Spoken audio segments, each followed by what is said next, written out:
Saudara, sorotan selanjutnya datang dari Polda Metro Jaya yang kembali menangkap 24 orang pelaku pungli kepada supir truk kontainer di kawasan luar pelabuhan Tanjung Priok. Polisi menyebut para pelaku pungli bertindak dengan kedok usaha pengamanan bagi supir truk kontainer. Polisi menyebut aksi pungli di kawasan luar pelabuhan Tanjung Priok ini dikuasai oleh 4 kelompok preman. Modusnya, mereka akan meminta bayaran setiap bulan kepada perusahaan pemilik kontainer sebagai uang keamanan. Setiap perusahaan yang sudah membayar akan diberikan stiker untuk membedakan agar tidak terjadi atau tidak menjadi korban pungli di jalanan.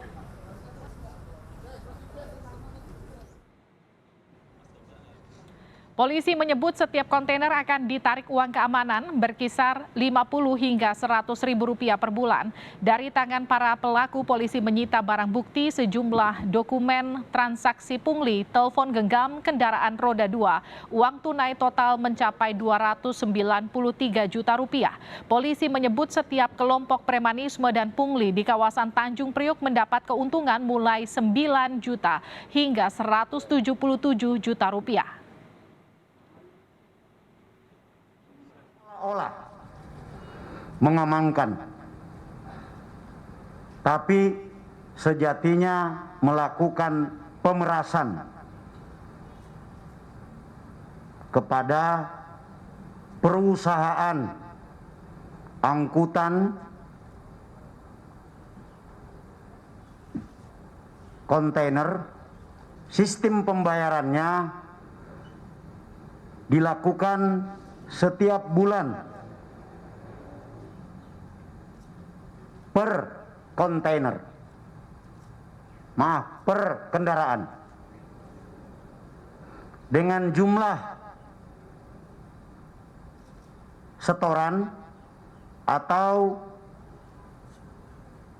pembayaran antara Rp50.000 sampai dengan Rp100.000 per unit kendaraan truk kontainer. Sementara itu, setelah aksi pemberantasan pungli yang dilakukan polisi di kawasan Pelabuhan Tanjung Priok, sopir truk kontainer mengaku merasa nyaman dan aman. Namun, sopir truk mengaku setelah tak ditemukan adanya pungli di kawasan Tanjung Priok, pelayanan bongkar muat di dalam pelabuhan justru lebih lambat. Pungli itu udah bersih, kalau sekarang udah bersih. Cuman kita lihat ke depannya sebulan atau 2 bulan, 3 bulan ke sono, apa ada lagi apa nggak ada ya nggak tahu. Kalau sekarang mah udah bersih emang. Lebih lengkap kita akan terhubung dengan jurnalis Kompas TV Niputu Trisnanda di kawasan Pelabuhan Tanjung Priok. Putu, polisi kembali menangkap pelaku pungli yang berkedok setoran keamanan di Tanjung Priok. Bisa digambarkan bagaimana praktek pungli ini di sana sebetulnya? Ya, Livi, kalau berdasarkan pengamatan kami dan juga bagaimana kesaksian yang berhasil dihimpun oleh pihak kepolisian, praktik pungli yang terjadi di kawasan Tanjung Priok ini biasanya dilakukan pada malam hari. Berbicara terkait dengan hal ini juga disesuaikan karena load ataupun juga aktivitas di Pelabuhan Tanjung Priok ini biasanya lebih padat dilakukan ketika malam hari, terhitung dari pukul 7 malam sampai dengan tengah malam. Nah, ketika kemudian load dari kendaraan-kendaraan kontainer-kontainer yang masuk ini juga cukup banyak, akan terjadi antrian kendaraan ataupun juga kemacetan. Saat itulah pungli atau pungutan liar ini dilakukan.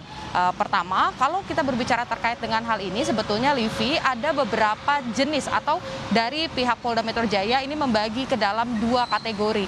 Yang pertama adalah pungutan liar yang terjadi atau dilakukan oleh pihak-pihak yang berada di area pelabuhan, yakni dari pihak security ataupun juga pihak keamanan, kemudian juga sampai dengan pihak yang kemudian bertugas untuk mengangkut barang dari truk menuju ke kapal-kapal yang ada.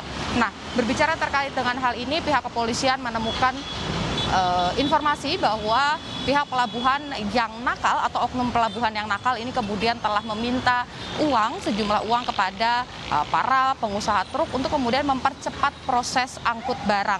Angkanya ini bervariasi antara 5.000 sampai dengan 20 atau bahkan Rp50.000. Dan kalau berbicara dengan terkait dengan kategori yang satu lagi, Livi, ini adalah aksi pungutan liar ataupun juga aksi premanisme yang terjadi di area luar pelabuhan. Berbicara terkait dengan ini, Kapolda Metro Jaya Irjen Fadil Imron menyatakan bahwa hari ini sudah diamankan atau sudah ditangkap 24 orang yang ditemukan telah melakukan aksi melakukan pungutan liar ataupun juga aksi premanisme.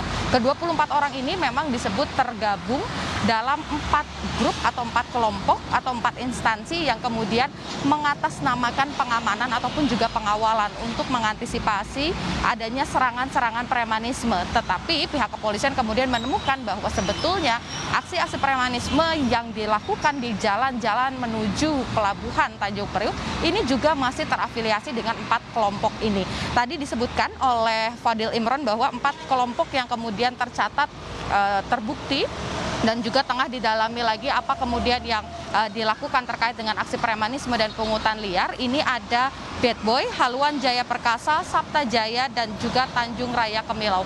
Keempat kelompok ini kemudian telah mendapatkan keuntungan yang cukup besar antara 9 juta sampai dengan 177 juta rupiah dari aksi pungutan liar tersebut. Tadi juga kami sempat berbincang dengan Ketua Asosiasi Logistik Indonesia bahwa sebetulnya tindakan tegas dari pihak kepolisian sesuai dengan amanat atau perintah dari Presiden Joko Widodo ini memang sudah kemudian menghilangkan atau sedikit menekan aksi-aksi yang ada di dalam area pelabuhan. Tetapi tidak menutup kemungkinan bahwa sebetulnya di jalan-jalan di area luar pelabuhan ini juga masih ditemukan aksi-aksi premanisme.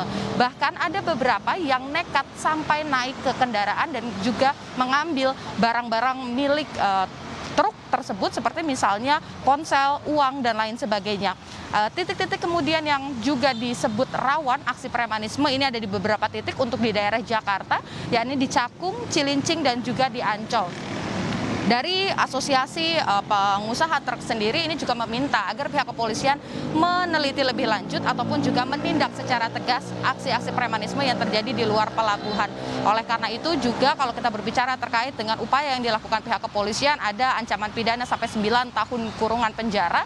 Diharapkan dengan adanya penindakan secara tegas ini nantinya aksi pungutan liar ataupun juga premanisme baik itu di area pelabuhan ataupun di luar pelabuhan yang ada di kawasan Tanjung Priok ini bisa kemudian dihentikan dan juga mereka bisa melakukan aktivitas mengantar logistik ini juga dengan lebih aman, nyaman, dan juga tentunya barang ini bisa diterima lebih cepat. Livi. Ini Putu Trisnanda, jurnalis Kompas TV langsung dari wilayah Pelabuhan Tanjung Priok, Jakarta Utara.